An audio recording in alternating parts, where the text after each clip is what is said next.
예수와 하나되기 22번째. 나는 스스로 있는 자니라. 출애굽기 3장 14절. 하나님이 모세에게 이르시되 나는 스스로 있는 자니라. 또 이르시되 너는 이스라엘 자손에게 이같이 이르기를 스스로 있는 자가 나를 너희에게 보내셨다 하라. 모세 시대의 사람들은 세상에 여러 신이 있다고 믿었습니다. 모세는 자신이 만난 하나님이 어떤 신인지 알고 싶어서 이름을 묻습니다.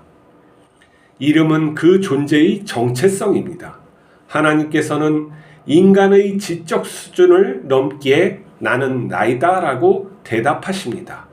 히브리어로는 야훼라고 부르며 헬라어 문화에서는 스스로 존재한다라는 의미로 해석됩니다. 무에서 유를 창조한 전능자라는 뜻입니다. 그러나 여호와 하나님은 우주의 우주보다 크시기에 사람의 지혜로 알 수 없습니다. 우리는 하나님이 자신을 계시하는 것만큼 알게 됩니다. 하나님은 아브라함과 이삭과 야곱의 인생에 나타나 그들을 부르시고 복을 주시며 자신을 알게 하셨습니다. 그들은 지금 전능하신 하나님 안에서 살며 새로운 몸으로 부활을 기다리고 있습니다. 여호와 하나님은 우주의 창조자입니다. 사람은 우주의 일부로 하나님께서 창조하신 피조물입니다. 사람은 주인이신 하나님을 섬기며 영광 돌려야 합니다. 그러나 사람은 자신이 세상의 주인이 되려고 합니다. 하지만 그것은 이치에 맞지 않습니다. 사람은 진리를 떠나 타락했습니다. 예수님께서는 우리의 죄를 사하시고 진리 안으로 부르셨습니다. 그것은 예수님 아닙니다. 우리는 예수님의 형상이 있는 새로운 피조물입니다. 누군가 우리에게 너는 누구냐고 물으면 나는 전능한 하나님의 자녀라고 대답해야 합니다. 우리는 스스로 계시는 전능하신 하나님 안에 있기 때문입니다. 스스로 계신 하나님께서 우리와 영원히 함께 하십니다. 자, 우리는 하나님의 이름을 여호와라고 부릅니다. 중국에서 번역한 그 발음대로 하는 거죠. 하나님의 이름은 하나님께서 모세에게 가르쳐 주셨습니다. 무엇이라고 가르쳤냐면 야훼. 야훼라는 그렇게 부름을 우리가 부르게 되죠.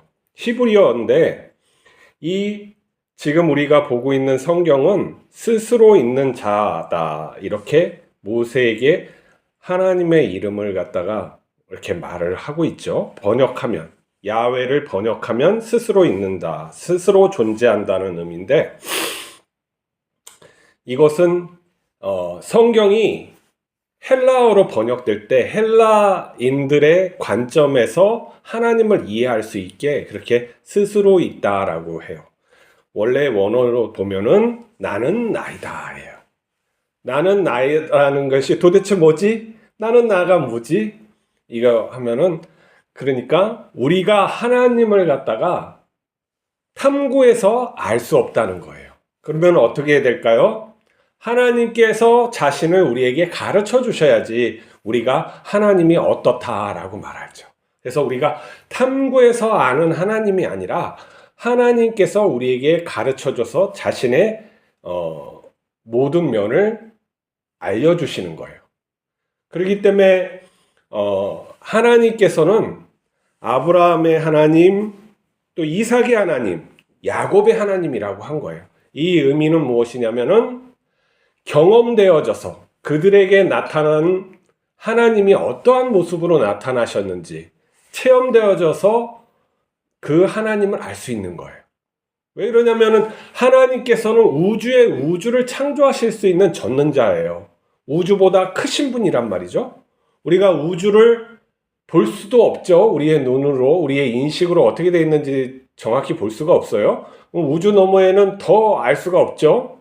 근데 그것을 우주를 창조하신 하나님을 인간이 안다는 것은 불가능해요. 그렇기 때문에 하나님께서 우리를 찾아오셔서 우리에게 계시하심으로써 자신을 나타내심으로써 어떠한 하나님인가 알 수가 있는 거죠.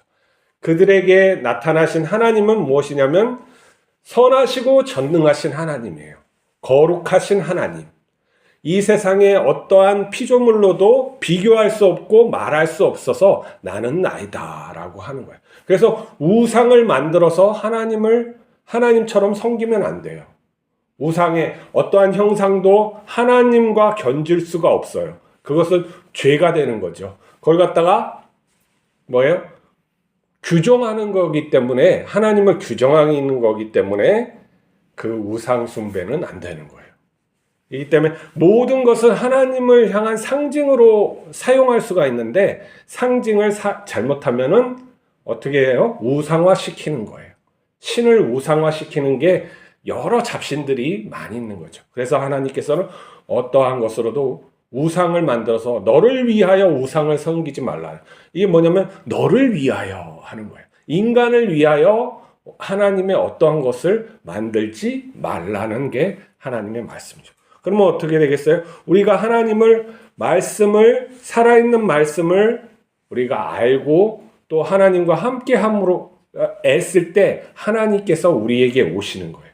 함께 하심을 우리가 알게 되고 또 우리의 인생을 통해서 하나님이 드러나시는 거죠. 우리의 인생 여정을 한번 쭉 보세요. 아브라함의 인생 여정, 이삭의 인생 여정, 또 야곱의 인생 여정을 보면서 하나님이 어떻게 그의 인생들을 만들어 나갔다. 거기에서 우리가 하나님의 말씀을 통해서 이렇게 그들의 인생을 볼 수 있지만, 그들의 믿지 않는 사람들이 그 인생을 보면서 저 사람들에게 어떠한 존재가 함께 하시는구나, 뭔가가 일반 사람들하고 다르구나, 그런 것들이 있겠죠. 우리의 삶도 마찬가지예요. 하나님을 믿지 않는 사람들이 우리를 보았을 때 저 사람들에게 무엇이 있구나, 신의 존재, 어떠한 알 수 없는 존재가 저들에게 무슨 힘을 주고 있고 저들의 인생을 이끌어가는구나, 그것이 드러나면은 드러날수록 하나님의 함께 하심이 나타내고 있는 것이죠. 그래서 하나님의 나타나심은 우리의 인생을 통해서 아는 거예요. 그리고 우리의 좀 더 단기적으로 보면 우리 오늘의 삶을 통해서 우리가 하나님의 함께 하심을 알게 되는 거죠. 하나님과 더 가까이 가고 싶고 성자로서의 삶, 하나님의 자녀의 삶을 우리가 사는 것을 통해서 그 하나님의 살아계심을 드러나는 것이죠. 다른 방법으로 하나님을 알 수 있는 방법이 있어요? 우주보다 크신 하나님을 어떻게 우리가 알아요? 우리가 하나님을 어떤 형상으로 만드는 순간 우리는 하나님께 죄를 짓는 거죠. 그렇기 때문에 우리의 삶 속에서 하나님의 함께 하시는 그 진리가 드러났을 때 하나님이 우리와 함께 하시는구나 하는 거죠. 자, 우리는 예수님께서 우리를 갖다가 새롭게 창조하신 새로운 피조물이죠. 예수님의 형상으로, 예수님의 생명과 자기의 피와 또 살로 우리는 새롭게 창조된 피조물이에요. 스스로 계신 이를 우리가 먹는단 말이죠. 영적으로 먹는 거예요, 성찬은. 그래서 우리가 그의 살과 피를 채워서 새로운 피조물이 되는구나 라고 하는 거예요. 그럼 뭐냐면 전능자 안에 우리가 들어가는 거예요. 그래서 예수님 안에라고 할 때는 전능자 안에 들어가는 거예요. 전능자는 무엇이에요? 어디나 계시는 하나님이에요.